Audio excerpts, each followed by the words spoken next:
I'm ready. On a magnificent Friday afternoon. How's everyone doing? It's the Teddy Bear, and of course, as always, I'm here to give you my all. And today's artist spotlight, gifted singer, songwriter, vocal coach, certified life coach. And she's also managed to spend some time in the studio and bless us with a new hit single, On the Floor, that is burning up the UK music charts. So on behalf of Night Traxx Radio and Teddy Bear, it's my honor to welcome to the show, Lord have mercy, Keisha Jackson, my queen. Thank you so much for joining us today. How you doing? Thank you so much for having me. The pleasure is all mine. It's been waiting a long time to get you on the show. The only thing that I'm disappointed in is that you've only blessed us with one single. When can we expect an EP or an album, young lady? I don't know. It's just so hard. I just want to keep putting something out, but I just haven't had the time to do like 5 or more songs. I just haven't had the time. Now, I do have some in the vault, and I'm trying to put those together and see if, we can get enough of them that go together to produce an EP for you. You know what I've noticed, and it's, to me personally, has been a detriment. Okay. Every interview that I've seen you give, a lot of the emphasis has been put on your mother, rightly so. But this interview is going to be solely based on Keisha, on what Keisha brings to the table.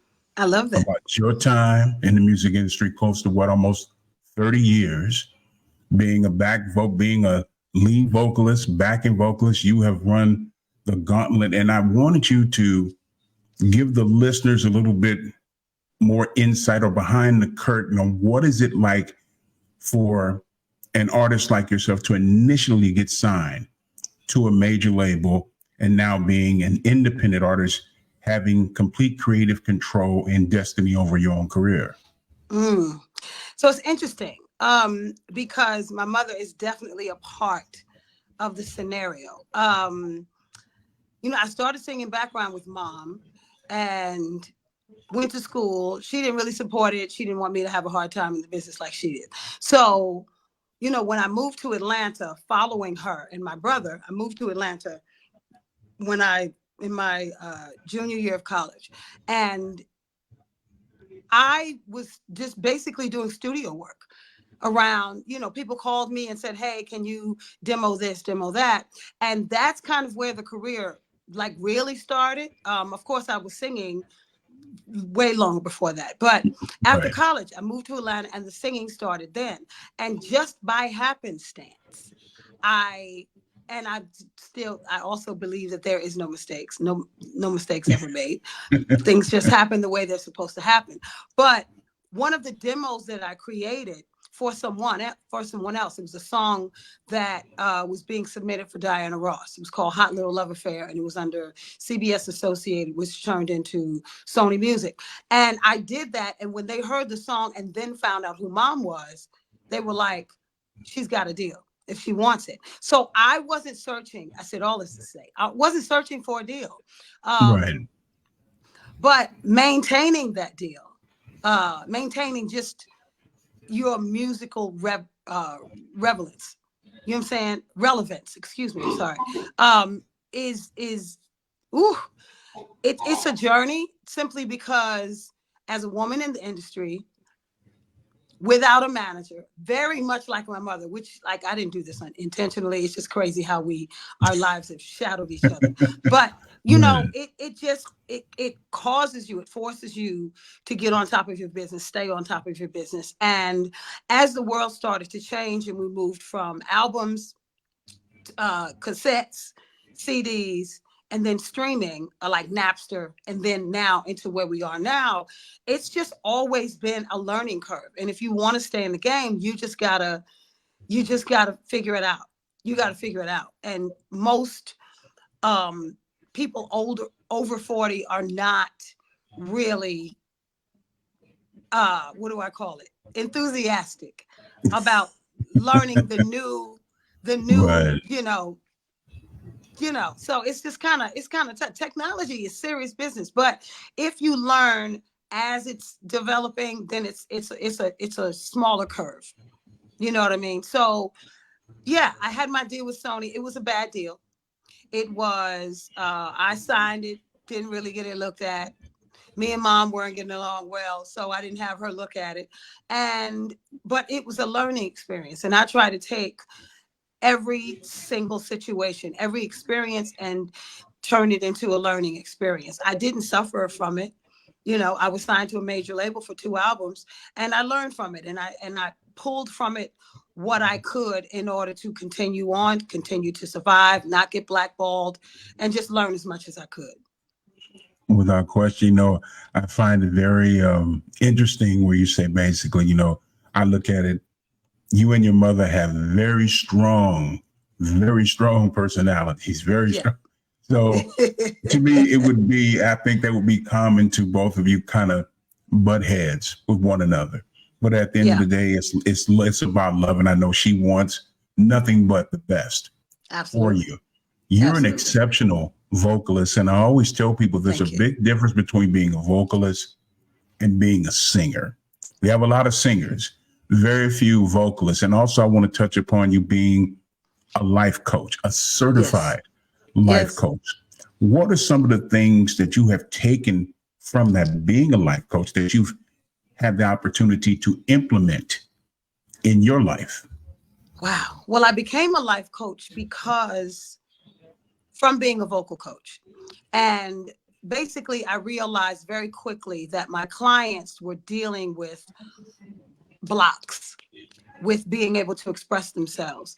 And, as I dug, I realized, I found that those blocks came from prior experiences, whether they were when they were younger, whether they were from home, and my goal was to become a life coach in order to better understand and better handle it. And so, I think willy-nilly we can all give our opinion, and especially on social media, everybody's an expert at everything.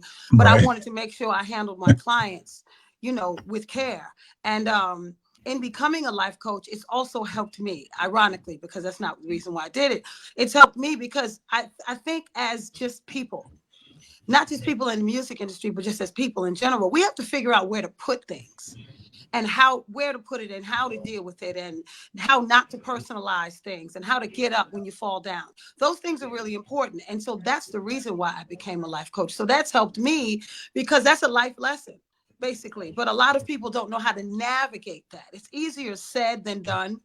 And you can't just say a mantra when you wake up in the morning and the day is going to be beautiful. It's just not that simple.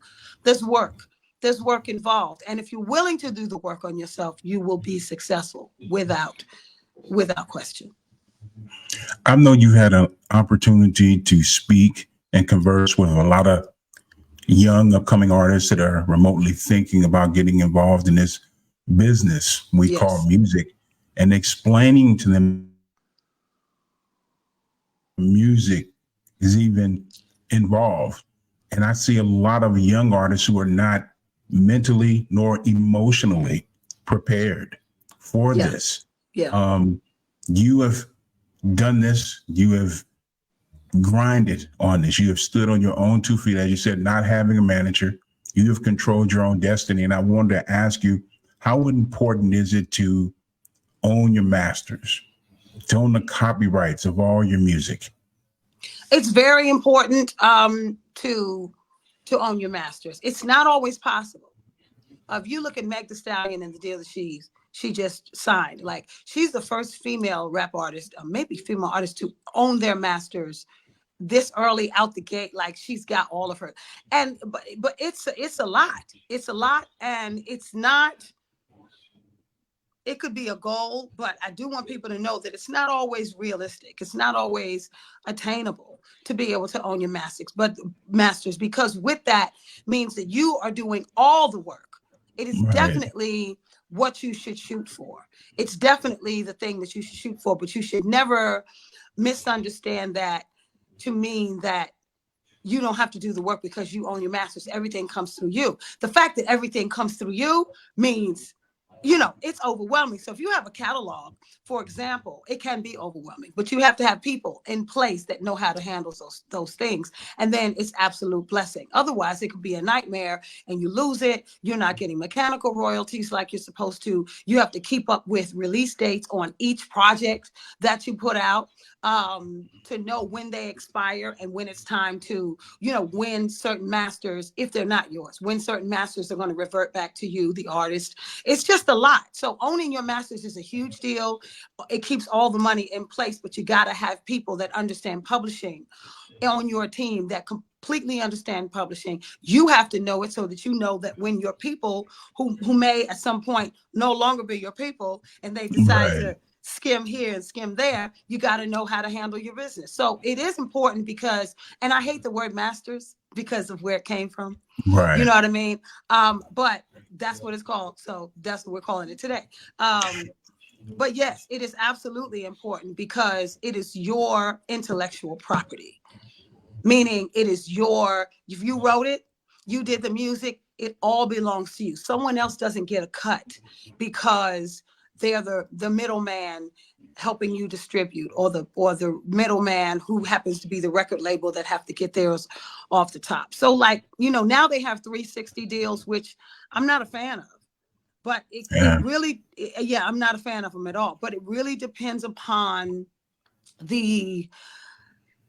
your goal in mind. Like, really, it's important to out the gate know it is. Try to really plan out what you want to do. All of those things are not going to be achieved. Every bullet point is not going to be hit. But to have a goal and create small goals on the way, then it's all attainable.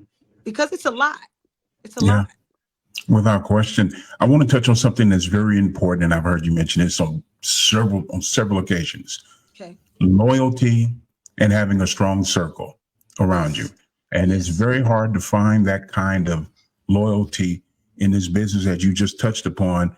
You have people that you think that are close to you, that are trustworthy, and they're scheming from you, stealing money from you.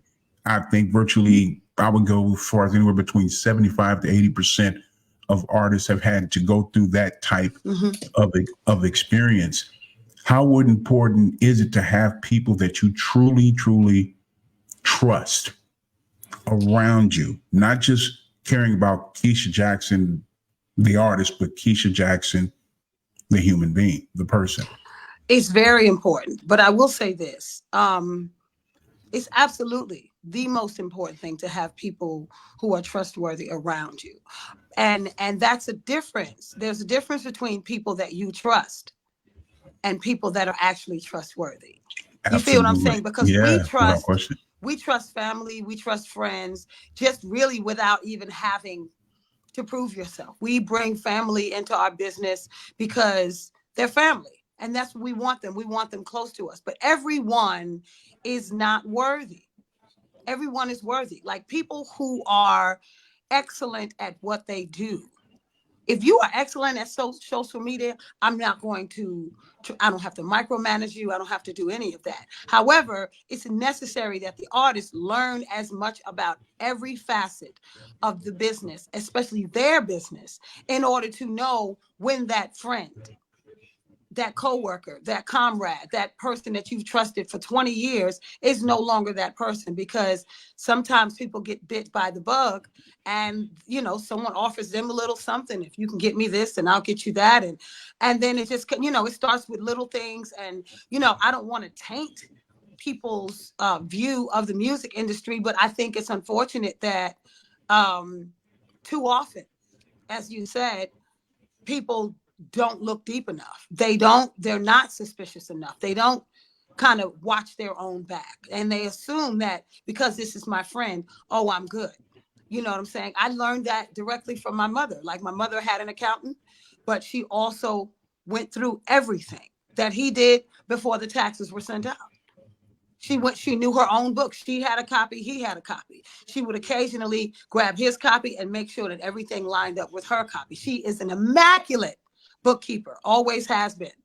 I remember sitting in her office at 14 years old, and she's having me deal with a pile of receipts that's like a small mound, and she's like, go through those receipts and separate them, you know, and geez, you know what I'm saying? But that was when everything was being done by paper, on paper, and Right. you know, so now knowing that, and I was mad, honey, at 14. I was not happy when she used to do that. But now it's so much easier considering, you know what I'm saying? Because everything is electronic and everything. And I still keep books because that's my language, you know what I'm saying? And I don't necessarily give that to anybody else, but that's my language. So my hard copy is always there. That's very, very necessary. Keep a small circle. The bigger your circle, the more potential problems. You know, I keep a small circle of people that I know, I trust, and they know me very well. Well, I may be dating myself a little bit, but that's okay. That's okay. I remember an interview that your mother gave, I said about 78, 79. And it has stuck with me to this day. She said, it's your responsibility to handle your business. And that's stuck with me. She said, if you're relying on other people to take care of your business, that's how you get ripped off. Believe it. That's how you end up, the IRS is coming to seize all your assets because you're not on top of your own business. Yeah. Now, I want to segue to the UK charts. United Kingdom has always had a love affair with Black music, always, going all the way back to the 50s. Yes. And it's amazing to me the amount of love that they continue to show. And I wanted to ask you, from your perspective, being an artist, how does it make you feel that, no, this new single, of course, On the Floor, is just really burning up the charts? It is. In the UK, and they are loving it. How does that make you feel as an artist? It makes me feel amazing. Like, people don't realize, and I don't know if people hear this from artists and don't necessarily believe it, but like the enthusiasm, the excitement is so real, because what they don't understand is that every time an artist puts out a new record, you're starting from the bottom. Right. You're starting all over, and you have to do the work, and you have to do everything, just like a new artist. Because even when you're doing songs in your shows, that's when you first play that record or sing that record in front of an audience, they don't know that song. So they're not cheering about that song like they are the other songs in your repertoire. And so it's up to you to sell it. So it makes me very excited, very excited. And I'm so thankful that there is somewhere in the world, because I think there's a space for every single artist. But I'm very thankful that somewhere in the world they are loving this record, they are playing this record, they are sharing this record, they are downloading this record. I'm doing interviews about this record. That makes me so excited, because we put a lot of work into it. Like, a lot of work goes into putting out a record, from the studio, from hearing a song, writing the song, recording the song, and that could be multiple sessions. You know, you come back and you tweak and you do different things to the record. The remix, I can't wait till y'all hear the remix. I can't wait till y'all hear the remix. But there's so much that goes into a record. And then once it's done, the packaging, all of this stuff is done, especially if you're an indie artist, you're doing that on your own. So it's such a learning curve, like figuring out how to put it up on the distributor site and make sure that it gets out to all the stores. Having a team, like listen, I have the squad of life. Diane and Aaron from the UK, Karen, like they really, listen, they have helped me out so much, especially this project and my previous project with Daughters of Legacy. Like, they are very much responsible for getting that product out there and hitting me and saying, hey, there's an interview. It's a big deal. And I'm so thankful that people are receiving the record. Being the perfectionist that you are, how important is it that you have the right producer that can help bring out the best of Keisha Jackson in the studio? The producer is everything. Honestly, the producer is everything. I mean, I do a lot of co-production myself because I know me, but the producer understands you enough to say, hey, do this, hey, try that. Whereas me, I might be like, ooh, that's not in my range. Honey. You know what I mean? But the producer will bring it out. And the producer always has ideas that's going to make the record successful. and I'm only thinking about me when I'm in the booth. But the producer knows what makes a hit record. And that's what I love about my relationship with Jermaine Hartsoul, who is also the writer and producer of this song, as was he with the You Better Know by Daughters of Legacy. You know, in that record, that was our first, the Daughters of Legacy record was my first chance that I had to work with him. But I heard this record before we even recorded Daughters of Legacy. And I was like, that's mine. Don't, if you give it, I'll punch you. If you give it to anybody, you know, I'm ready to fight, honey. But yeah, he gave me the record and I just couldn't wait to get to it. You know what I mean? I really wanted this song for Daughters of Legacy, but you know, we're all so spread out. And so I felt like it's time, you know, it's been almost a year, which is crazy. It's been 9-10 months for Daughters of Legacy. I was like, I'm just going to put it out. And the next time we'll circle back for Daughters of Legacy. But it's absolutely essential that you have a great working relationship with a producer who knows you, whose writing you love. And I have that in Jermaine Hartsoul. You know, to me personally, just my personal opinion from what I've seen, I think it's an indictment on U.S. radio when you have artists like yourself who put out a wonderful product and they don't get the airplay. But yet and still, as soon as you put out a product, the UK, Switzerland, Australia, Germany, Japan, they grab it, they hold it like they just received a Christmas gift. Yes, yes. And they show that kind of love and admiration. And I wanted to know, I know a lot of the listeners and people that are tuning in would like to know, one, when can we expect to see you doing some touring? That's important. And two, are you going to, if you do, are you expected to do any dates in the UK? I'm really trying to do dates in the UK. It's really about, like, I think what the average person doesn't understand is that you have to get that call from the venue, from the promoter, you know, to be invited in. Somebody has to put the show on. Somebody has to create the event. So I'm here. I'm waiting. I'm very excited. I have been talking to some people about being involved in soul festivals. And so the conversations are going really well and they look very, very promising. I will say this, for me, I have been part of the problem because I work with a band called Yacht Rock Revue, and we have been leveling up for the last 2 years. Like, I mean, beyond, like, it's amazing how much good stuff we've been doing and how much, how big our reach has gotten in the last few years.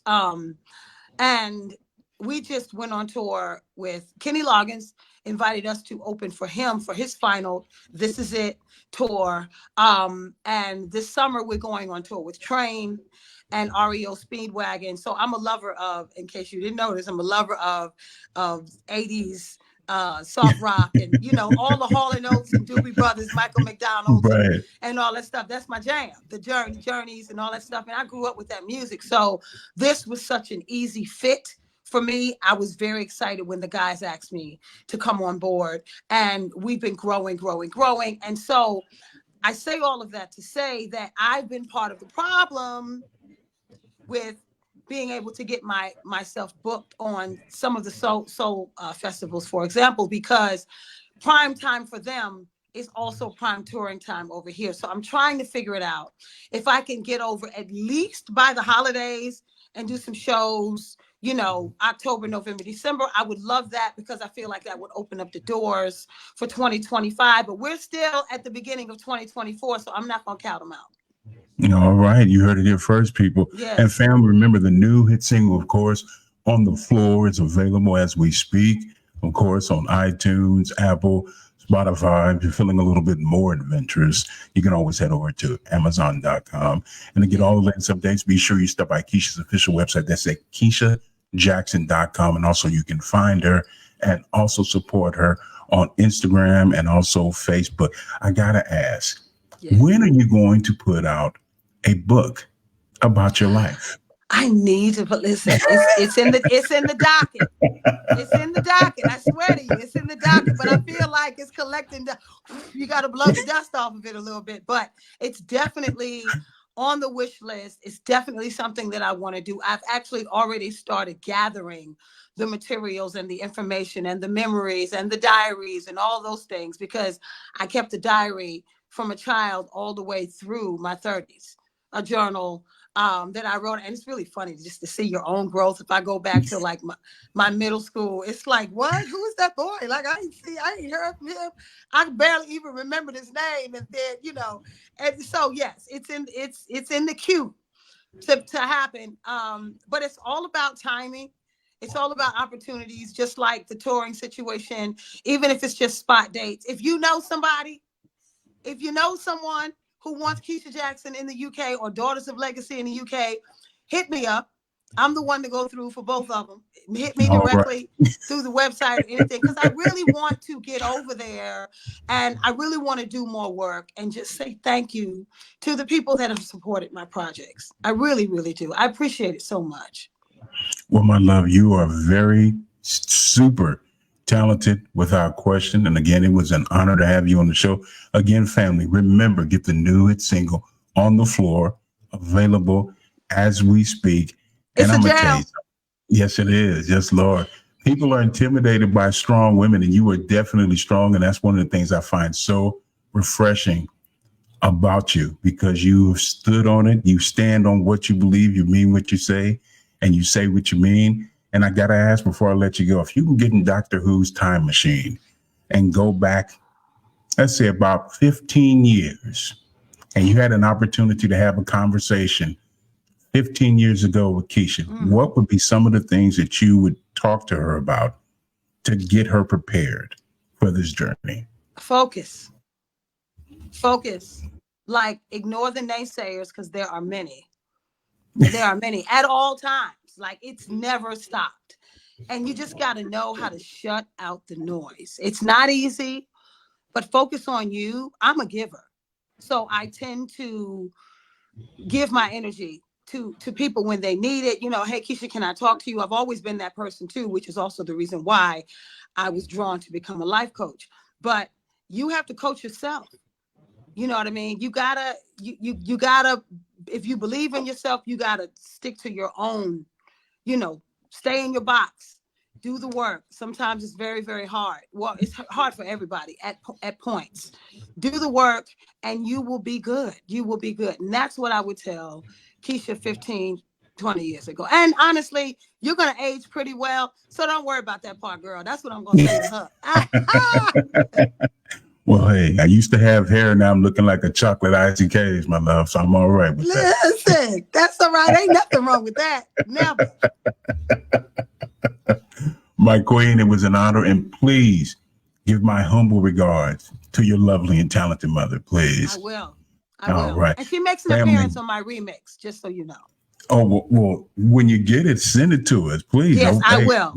All right, it's dropping officially on the 13th, but you will definitely get it prior to that. Thank you, my queen. And remember, family, again, the new hit single, On the Floor, is available as we speak. So make sure you get that. And if you need some life coaching, vocal coaching, be sure to get all the pertinent information. Stop by Keisha's official website. That's at KeishaJackson.com. Have a wonderful weekend, my love. Thank you. Thank you so much for having me. God bless. The super talented Keisha Jackson here on Night Traxx Radio. Again, family, remember, get the new hit single. It is available as we speak. On the Floor. It has been a wonderful, I hope everyone is having a phenomenal Friday afternoon or Friday evening, wherever you may be. I want to thank everyone for tuning in and allowing the teddy bear to help you tune out all the negativity. And for those who missed the interview, shame on you. But the teddy bear does forgive you. You can see the interview in its entirety. Be sure to subscribe to our YouTube channel. That's at Night Traxx with 2 X's. That's Night Traxx Radio Podcast. That's on YouTube. Be sure to follow us also on Facebook. Same handle, Night Traxx Radio. Also on TikTok as well as Instagram. And yeah, we're on Twitter too. And if you want to listen to the interview on audio, yeah, we're also on iHeartRadio and also on Spotify. We'll be back on air live on Facebook Live this coming Monday, February the 26th, as we welcome super talented group Bella Dos. Yes, Lord. So they'll be joining us, and be sure to get all the pertinent information from the website. I want everyone to have a phenomenal weekend. And as in always, Keep it soulful here on Night Traxx Radio. God bless.